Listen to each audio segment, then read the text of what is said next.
Саған ерекше діни білім береміз. Жабық топқа қосыл.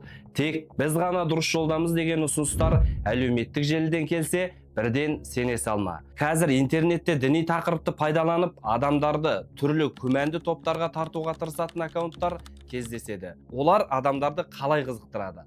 Алдымен жылы сөйлейді. Діни сұрақтарыңа жауап береді. Кейін жеке жатқа шақырады. Бұл ақпаратты басқаларға айтпа. Тек біздің ортада бол деген сияқты талап қоя бастауы мүмкін.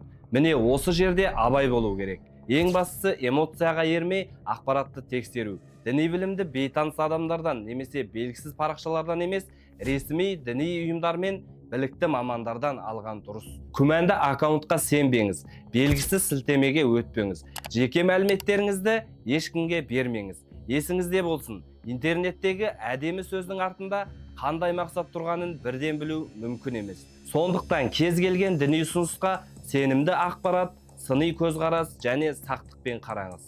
Осы видеоны досыңызбен бөлісіңіз, бізге тіркелуді ұмытпаңыз.